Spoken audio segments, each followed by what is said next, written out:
Here with Coach Donald Pickett as the Lady Demons get ready for a Thursday-Friday series back at home against McNeese.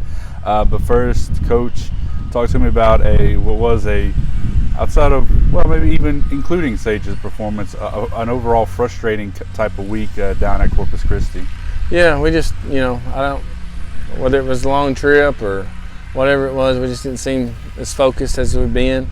And, we wasn't able to adjust, and we kept, doing some things that we haven't done this year.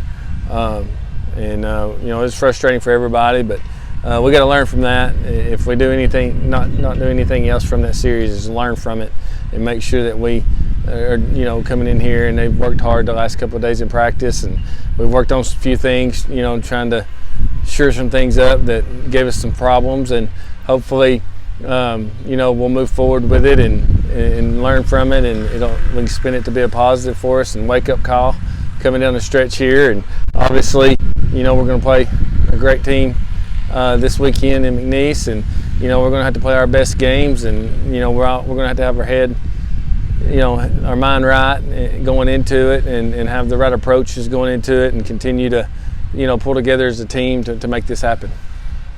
One of the things that maybe we didn't learn this weekend, maybe already knew, was how good Sage Hoover is.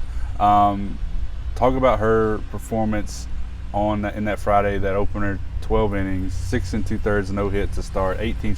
Just what she did in that game.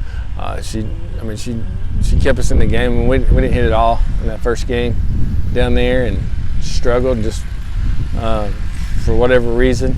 But we had to have her throw that great of a game to win it, and she did it. And she had a huge, I think it was 11th inning, 10th or 11th inning. They had the bases loaded with either no outs or one out, and was able to get, I think, 2 strikeouts and a ground ball to get us out of it, and give us a chance to win the game. And finally was able to put a run on the board in the 12th and get that game. And couldn't be more proud of her. For some things that she went through during that game, and her working with Coach Smith during that game, continuing to adjust things, and continuing to grind it out and be able to be mature enough to handle those things during that type of a game, with it being so close. It was a huge deal what she did in Game 1 down there to help us win that game. Turning to the offense, you said, and it's really been the past couple weeks that we've talked about how we had a few hits against Nichols, and credit to the Colonels for making some good plays in that series. But last week didn't really carry over to the good hits and the things that you want to see offensively. So is it just a matter of, you're out here throwing some BP to a couple of girls today, and it's just getting some more swings, getting back into that rhythm that you want to see? Yeah, we got to be able to take what we do in practice into the games, and we can't let our emotions get in the way of us being able to be in control in the box. Obviously, our swings were broke down a little bit this weekend, and we couldn't slow the game down enough to make those adjustments that we needed to make with that. And then also, our pitch selection wasn't the best, and I thought we were swinging at some pitches that we didn't have to swing at early in counts, and was letting those pitchers off the hook a little bit. But we've got to be smarter, and we've got to be able to take these swings that we have in practice, we have out here every day, and be able to control our emotions enough to be those swings in the game. And that's just the way it is. You got to be a gamer. And I think that's the biggest thing for us to overcome. It's not a talent issue at all. Our kids are great hitters, and they've done it, and they've done it at different times.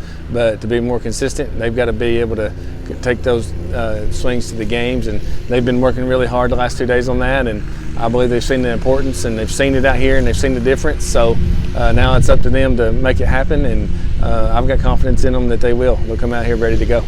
You already talked about McNeese a little bit, but this series is setting up to where it could be a clash of two of the best pitching staffs, two of the best offenses in the conference. And with that said, runs certainly going to be at a premium. Feels like, at least going into this weekend. Yeah, I think this weekend, you you're going to have to earn your runs. I don't think you're going to get anything give to you. We can't give anything away. So, you know, I think whichever team gives away runs in this series is really putting themselves in a really, really good situation to win. And, you know, I think that, you know, we got a chance to come out here and put some runs on the board if we take what we've been doing and be confident in these games in the box. And then hopefully we'll continue to get good pitching, you know, from our staff, and we'll make plays behind them. And I think if we, you know, we make those plays and we have smart at-bats, I think that's our, you know, that's the recipe for success this weekend. That's going to give us the best chance of being able to win this series. Yep. All right. Thanks so much, Coach. Thanks.